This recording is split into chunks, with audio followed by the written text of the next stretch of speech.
In 2014, two young men went missing in the city of Ibadan, Nigeria.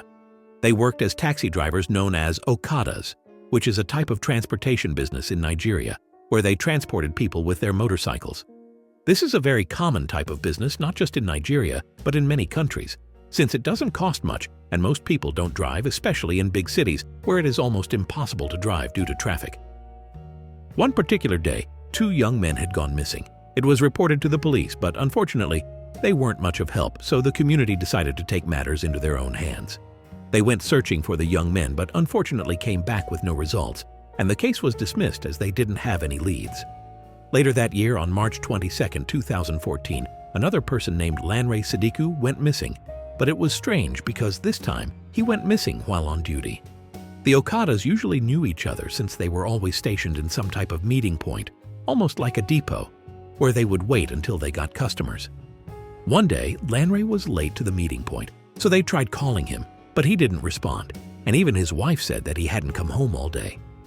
They started to get worried because not only did he not pick up, but they hadn't seen him in hours, which was worrying since the rides normally weren't long trips, usually a couple of minutes. Suddenly, the Okadas get a call from an unknown number, which was normal as many people would call them for a ride, but it turned out to be their friend Lanray. The member who received the call proceeded to put the call on speaker so that the entire group would hear, and worryingly, they started demanding where he had been all this time and if he was all right. He explains that he and 8 others were kidnapped and taken into this huge forest. He explained that they took away all their belonging and also their cell phones, preventing them from calling for help, but Lanray had always kept a secondary phone with him in case of emergencies. He said that the place looked like an abandoned warehouse inside a forest that he had never seen or been there before, since it was on the outskirts of the city. It was a forest known as the Soka Forest. The Okadas quickly got onto their vehicles as Lanray directed them to the place he was taken to. When they arrived, they found the entrance to the forest. It was blocked by cars, and they could see a pathway that was only accessible by foot. They decided to enter, not knowing what was waiting for them on the other side. While marching inside, they spotted someone who looked like he was guarding the forest. The guard heard them approaching, so he started to fire gunshots at them. Frighteningly, they rushed out of the forest and onto their vehicles and returned to the city.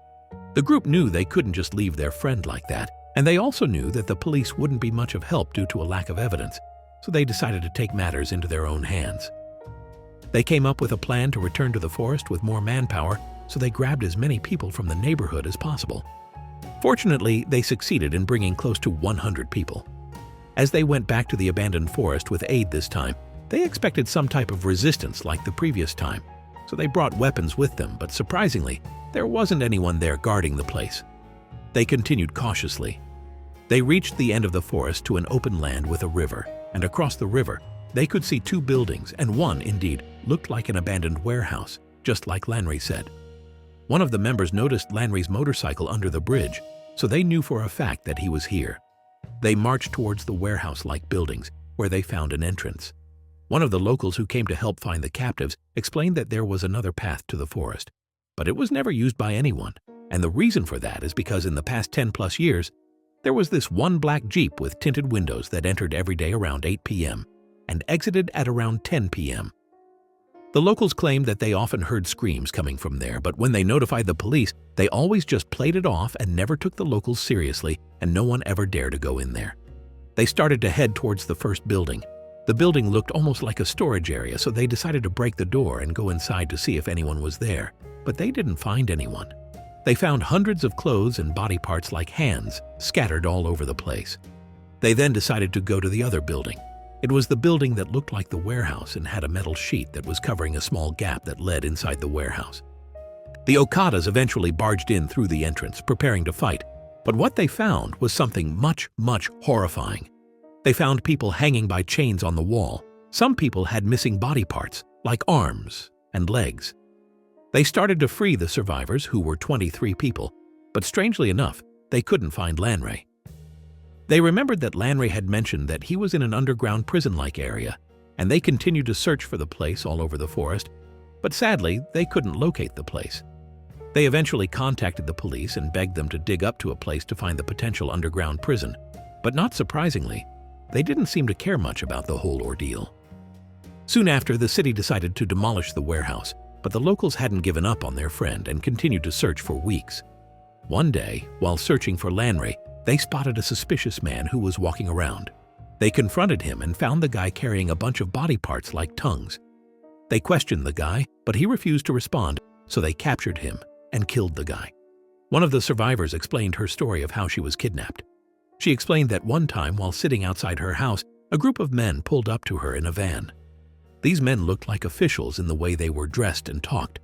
They convinced her that they were part of the government and that she was arrested for a crime, and frighteningly, she got inside the van.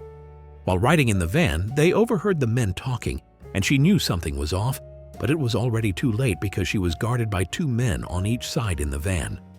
Once they arrived at the warehouse, she explained that she was thrown inside the abandoned warehouse with all the other captives, and that she had been there for days without food or water.